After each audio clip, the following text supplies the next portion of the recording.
바이든 당선인 오늘 오전에 대국민 연설을 통해 승리를 공식 선언했습니다. 네, 대국민 연설을 통해 분열이 아닌 통합의 대통령이 되겠다고 강조했는데요. 계속해서 우정엽 세종연구소 미국 연구센터장과 관련 내용 살펴보겠습니다. 네, 어서 오십시오. 네. 네. 자, 바이든 미국 대통령 당선인이 이제 연설을 한 지 4시간이 훌쩍 넘었는데 트럼프 대통령은 아직까지 뭔가 공식적인 입장을 내놓지 않고 있어요. 물론 이제 그 이전에 밝혔던 입장들을 보자면 아직까지도 이번 그 대선 승리에 대해서 인정하지 않는 분위기입니다만은 공식적인 입장은 왜 안 내놓고 있는 걸까요? 지금 사실 트럼프 대통령이 공식적인 입장을 내놓기에는 굉장히 곤혹스러운 상황일 것 같습니다. 네. 만약에 바이든 후보의 승리가 굉장히 작은 차이였다라고 한다면은 트럼프 대통령으로서도 좀 할 말이 있을 것 같긴 한데 지금 상황으로 보면 아마 바이든 당선인이 2016년에 트럼프 대통령이 얻었던 306표를 얻을 가능성이 매우 높아 보입니다. 그래서 지금 개표가 진행되는 상황이 본인에게 유리하지도 않고 그렇다고 본인이 지금까지 한 이야기가 있기 때문에 승복할 의사는 없는 것 같고 만약에 공개적인 이야기를 한다면 아마도 구체적으로 어떤 부분을 소송을 하겠다라는 부분을 이야기해야 할 것 같은데 사실 그런 부분이 아직 명확하지 않기 때문에 어떻게 왜 이번 선거가 본인이 생각할 때는 합법적이지 않았나라는 점을 좀 명확히 해줘야 하지 않을까 하는 생각이 듭니다. 네. 그 이전에 그 트럼프 대통령이 며칠 전에 했던 기자회견에서 그런 문제들을 이제 구체적으로 조금 언급하긴 했어요. 부정투표다라고 얘기를 하면서 유권자들의 그 투표 서명을 확인하는 작업도 제대로 이루어지지 않았고 또 참관인이 없는 상태에서 개표가 이루어진 곳도 있다라고 주장을 하긴 했는데 이런 부분들은 글쎄요. 지금 소송을 제기했던 그런 각주들의 결과를 보면은 인정을 못 받는다고 봐야 될까요? 지금 이제 그런 문제들이 작은 문제들이 있을 수는 있겠죠. 네. 근데 과연 그 부분이 조직적으로 이루어졌느냐 아니면 그러한 부분들 때문에 트럼프 대통령이 현저히 불리한 트럼프 대통령의 표가 현저히 불리한 대접을 받았느냐 하는 점이 사실 명확하게 드러나야 합니다. 네.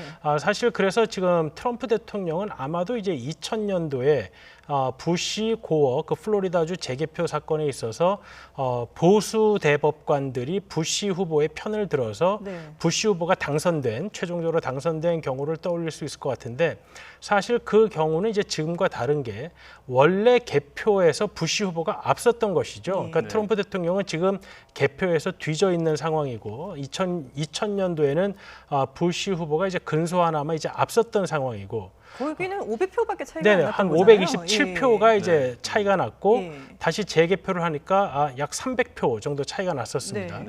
그래서 이제 그 당시 이제 고어 후보는 본인을 찍은 본인에게 기표된 표들이 기표가 명확히 되지 않은 표들이 이게 주마다 기준이 달라서 이게 무효표로 처리된 게 많은 것 같다. 그러니까 이걸 기계에 넣지 말고 다시 이제 재개표를 해달라라는 거였습니다. 왜냐하면 제가 자기들이 볼 때는 본인에게 찍은 것 같은데 그 펀치 기계가 원활히 작동을 하지 않으면서 이 동그라미가 잘 떨어져 나가지 않은 것이죠. 인식을 못했다. 그래서 이제 그런 것들을 이제 사람들이 일일이 수작업으로 개표를 해달라라는 요구를 이제 한 것이고 이제 거기에서 이제 부시 후보의 변호인들이 이제 아주 비싼 양복들을 입고 플로리다에 이제 진격을 했다라고 이제 표현을 하는데요. 나와서 이제 이야기한 게 모든 표를 이제 동등하게 다뤄야 된다는 겁니다. 그러니까 특정 투표용지만 그렇게 수작업으로 개표하는 거는 모든 유권자들의 투표를 동등하게 다뤄야 하는 헌법적인 규칙에 어긋난다. 그렇기 때문에 해서는 안 된다라는 거였고요. 두 번째는 그렇다면 모든 유권자들의 표를 동등하게 다루기 위해서는 특정 투표뿐만 아니라 플로리다주 전체의 표를 수작업으로 개표를 해야 하는데 그 개표가 지금 이야기하고 있는 그 세이프 하버 데드라인이라고 해서 선거인단을 정하는 그 시기까지 마칠 수가 없다. 그렇기 때문에 지금의 개표를 중단하라 하는 것이 연방 대법원의 결정이었습니다. 그러니까 지금 어떻게 보면 트럼프 대통령이 하고자 하는 것은 당시 고 부통령 쪽에서 하고자 했던 그러한 논리고요.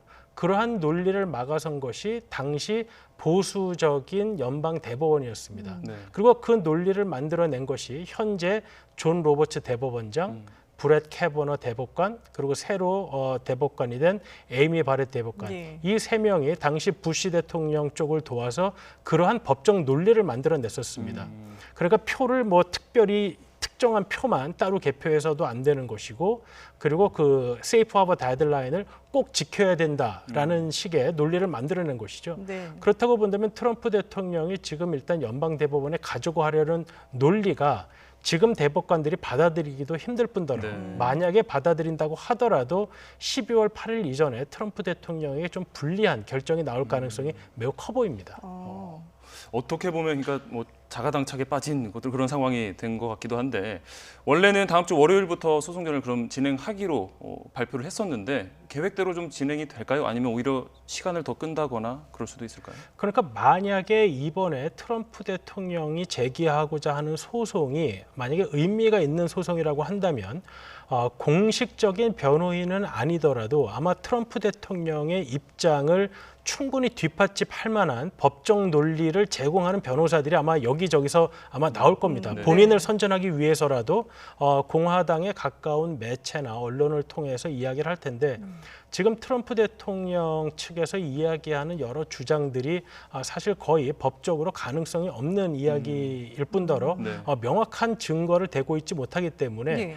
지금 뭐 트럼프 대통령 측 변호인뿐만 아니라 뭐 다른 어떤 변호인도 이 부분에서 명확하게 나서질 않고 있는 상황입니다. 그렇기 때문에 트럼프 대통령 측이 다음 주에 이제 어떠한 소송을 제기할지 아직 네, 네. 불투명하지만 네. 현재 수준의 이야기를 하게 된다면 그것은 연방 대법원에서 심리하기에는 매우 모자란 사안이 될 수가 있을 것 같습니다. 사실 트럼프 대통령은 이게 이제 선거가 투표가 시작되기 전부터 그 연방 대법원까지 갈 것을 고려해서 말씀하신 것처럼 이제 대법원의 그 대법관들 구성도 상당히 이제 자신에게 유리한 쪽으로 바꿔놓기도 했는데 그럼에도 불구하고 이게 지금 상황이 트럼프 대통령이 원하는 대로 이렇게 흘러가기는 쉽지 않아 보인다라는 말씀이시군요. 네, 사실 2000년도에 이제 연방 대법원이 그 플로리다 사건에 개입을 했을 때 예. 많은 비판이 있었습니다. 왜냐하면 연방 대법원이 이런 정치적인 사건까지 개입을 해야 하느냐. 예. 그것 때문에 연방 대법원의 판결에 대한 신뢰가 흐트러질 수 있다는 것이죠.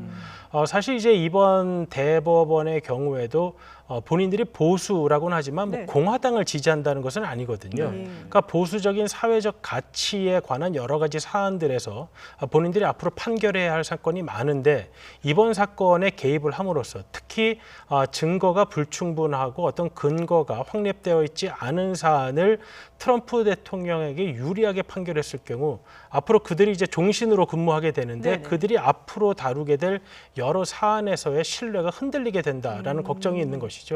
그렇기 때문에 아주 명확하게 증거를 뭐 제시한다거나 법적인 논리가 탄탄하게 제공되지 않는 이상 현재의 연방 대법원에서 트럼프 대통령에게 유리한 판결을 내리는 문제는 둘째치고 네. 연방 대법원에서 아예 고려를 하지 않을 가능성도 저는 충분해 보입니다.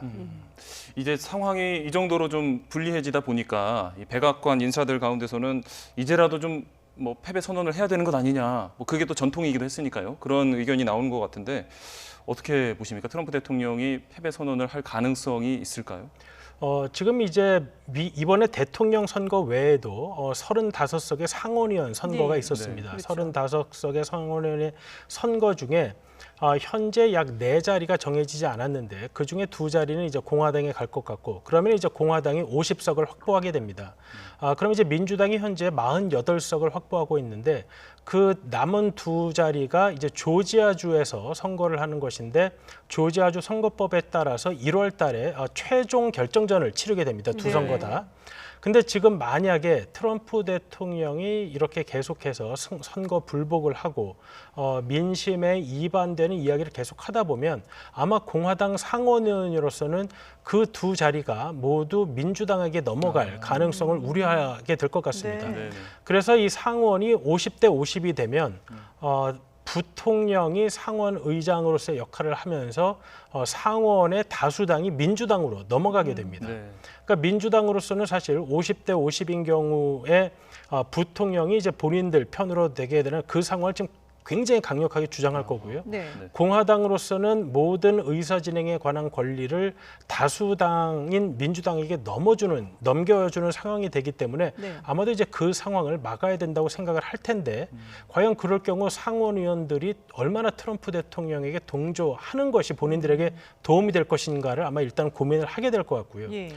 그 선거가 이제 1월 달에 되고 다시 이미 이제 선거전이 시작이 됐기 때문에 아마도 이제 많은 공화당 상원 의원들은 민주당 대통령을 막기 위해서라도 상원은 공화당 다수를 유지해야 된다고 보면 과연 어떠한 방향으로 입장을 정하는 게 공화당 상원 지키는 데 유리할 것인가라고 판단할 것 같고 네. 아마도 그 방향은 트럼프 대통령과 조금 거리를 두는 방향으로 나가지 않을까 하는 추측을 해볼 수 있겠습니다. 네, 앞서도 잠깐 말씀하셨지만 지금 그 공화당 의원들이 그 트럼프 대통령에게 좀 힘을 실어주기에는 이 선거인단 확보한 선거인단 수가 너무나도 격차가 벌어지기 때문에 지금으로서는 좀 트럼프 대통령의 힘을 실어주기는 힘든 입장이 아닐까 싶어요.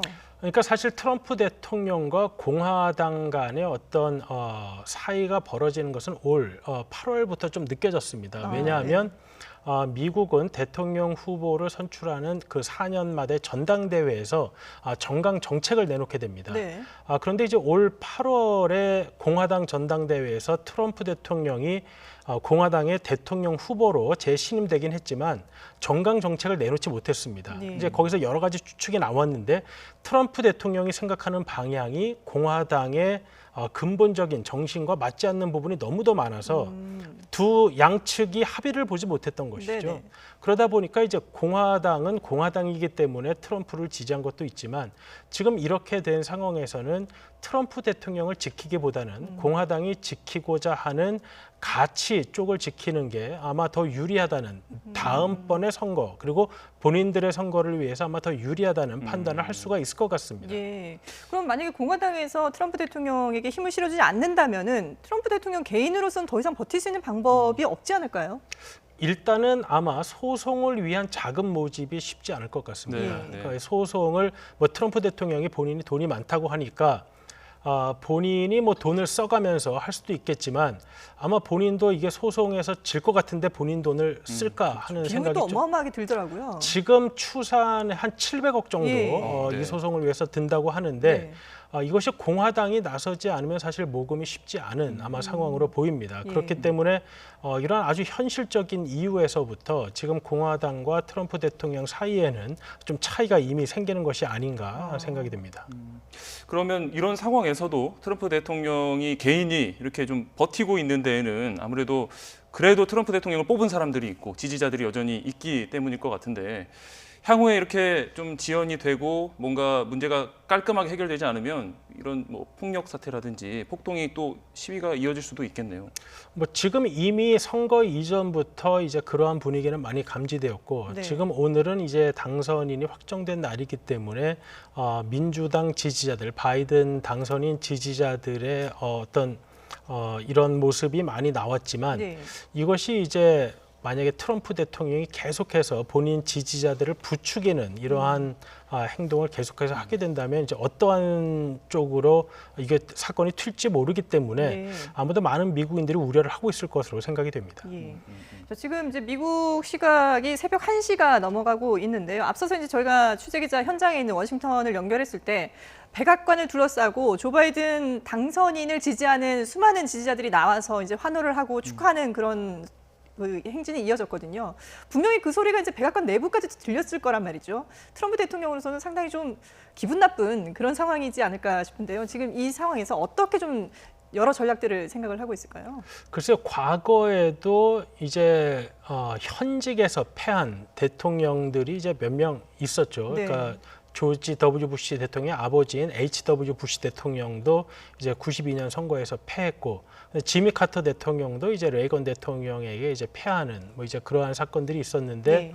당시에는 이제 선거에서 사실 격차가 매우 컸었습니다. 레이건 대통령은 거의 한 500표 가까이 얻다시피 해서 이기기도 했고 네. 이미 사실 승패가 많이 기울었기 때문에 현직 대통령이긴 하지만 네. 어느 정도 뭐 이양할 권력을 이양할 마음의 준비가 이제 되어 있기도 했겠죠. 네. 근데 지금 트럼프 대통령의 어떤 태도를 보면 전혀 그러한 마음의 준비도 없었고 예. 그러한 의사도 지금 없어 보입니다. 그래서 아마 말씀하신 대로 지금 뭐 상당히 불쾌한 감정을 가지면서 이제 있는데 아마 곧 또 트윗을 통해서 본인의 심경을 이야기하지 않을까 아마 생각이 됩니다. 트럼프 대통령이 이렇게 계속해서 인정을 하지 않고 이렇게 있다 보면 바이든 당선인 측에서도 뭔가 향후에 자신의 어떤 정책을 펴 나간다든지 계획을 이렇게 이뤄 나가는데 좀 어려움이 있을 것 같은데 바이든 당선인 측에서 뭔가 취할 수 있는 어떤 입장이 있을까요, 지금? 글쎄요, 지금 오늘의 연설 그리고 이제 어제의 연설도 이제 모두 유권자들을 대상으로 했지만 이제 트럼프 대통령을 향한 메시지인 것이죠. 이제 이미 네. 모든 게 끝났으니 이런 인수인계를 하고 좀 국가가 통합하는 방향으로 나가는 게 좋겠다라고 이야기를 한 것인데 네. 네. 이 대통령직 인수에 관한 뭐 여러 가지 법률을 통해서 정부, 부처의 인수인계는 아마 큰 무리 없이 이루어질 가능성이 있습니다. 다만 가장 중요한 것은 이제 대통령과 대통령 사이 이 어떠한 인수인계가 이루어지느냐 하는 건데 네. 오바마 대통령도 이제 본인이 지원했던 힐러리 클린턴 후보가 패하고 뭐 그래서 뭐 마음이 안 좋았겠지만 트럼프 대통령을 백악관으로 불러서 앞으로 미국의 위협이 될 상황이 무엇인지 네. 어떠한 문제가 중요한지 뭐 이러한 것들을 알려준 것이 네. 있는 것이죠. 그리고 조지 H.W. 부시 대통령도 이제 어떻게 보면 워싱턴 정가에 거의 알려져 있지 않았던 클린턴 후보가 당선이 되었을 때 네.